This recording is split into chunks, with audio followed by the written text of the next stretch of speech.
Қазақ тілі 2 сынып. Сабақтың тақырыбы дара және күрделі сан есім.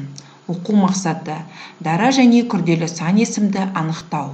Мұғалімнің көмегімен мәтіннің тақырыбы мен негізгі ойды анықтау. Бас әріп пен кіші әріптің биіктігі мен мөлшерін сақтап, оларды байланыстырып, көлбеу және таза жазу. Бағалау критерийлері дара және күрделі сан есімді анықтайды, мәтіннің тақырыбы мен негізгі ойды анықтайды, бас әріп пен кіші әріптің биіктігі мен мөлшерін сақтап, оларды байланыстырып, көлбеу және таза жазады. Екі бағандағы сан есімдерді салыстыр. Әр бағандағы сан есімдер неше сөзден құралған? Олардың құрамына қарап, өзің қорытынды жаса.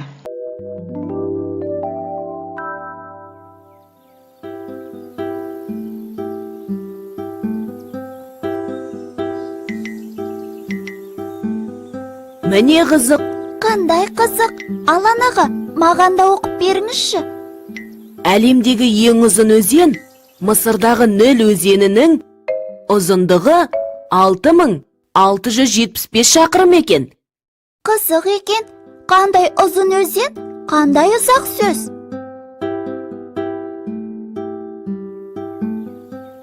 Ал жер бетіндегі ең биік тау тізбегі Гималайдың орташа биіктігі 7620 метр болады екен. Иә, биік тау екен. 7620 деген сөз де ұзын екен. Дана, таудың биік екендігі дұрыс. Ал 7620 деген сөздің ұзын екендігі қате. Неге? Қазір түсіндірем. 7620 деген сөзге сұрақ қойшы. Қанша? Неше? Дұрыс. Қанша? Неше сұрақтарына жауап беріп, заттың санын білдіретін сөздер сан есім деп аталады. Заттың санын білдірсе, сан есім ғой. Дұрыс. Сан есім сөздер екі түрлі болады. Дара деген жалғыз ғой. Иә, дара сан есім бір сөзден тұрады. Мысалы, 1, 2, 3, 4, 5, 6, 7, 8, 9, 10, 11. 11 саны 10 және 1 сөздерінен құралған, яғни 2 сөзден құралған. 12 саны 10 және 2 сөздерінен құралған ғой. Дұрыс. 111 саны 100, содан кейін 10 және 1 сөздерінен құралған. Яғни, бұл күрделі сан есім 3 сөзден құралған. 555 саны 5, 100, 50 және 5 сөздерінен құралған. Яғни бұл күрделі сан есім 4 сөзден құралған.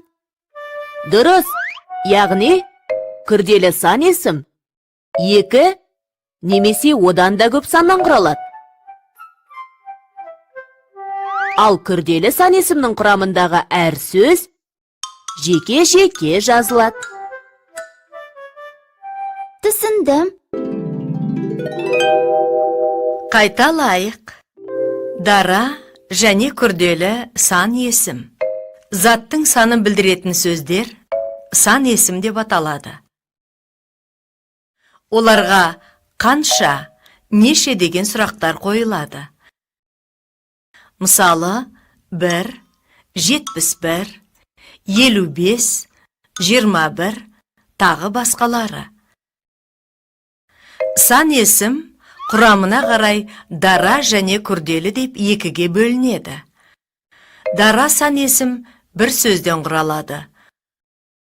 Мысалы, 1000, 100, 20, 30, 1, 2, тағы да басқалар.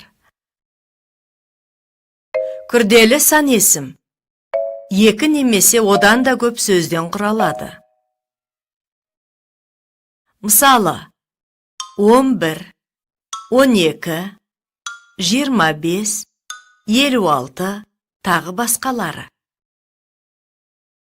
Күрделі сан есімнің құрамындағы әр сөз жеке-жеке жазылады. Мысалы, 6675. Мақалды жадқа жаз. Білгенің 19, білмегенің 99. Сан есімдердің астын сыз, мақалдың мағынасын түсіндір. Балалар демалыс күні тауға бармақшы болды. Серуенге шығуға дайындалды. Сол сәтте оларға хабарлама келді.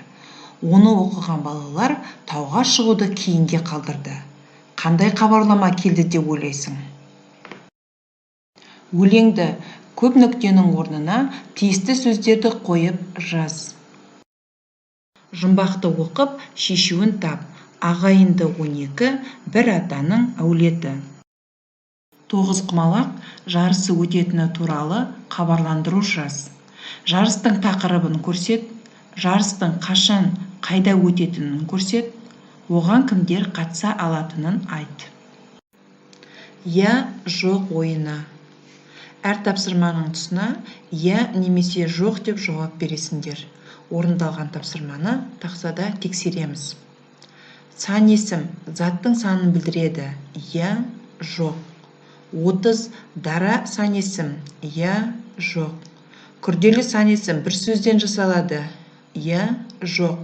Күрделі сан есімнің құрамындағы сөздер бөлек жазылады. Я, жоқ. Дара сан есім бір сөзден құралады. Я, жоқ. 264 күрделі сан есім. Я, жоқ.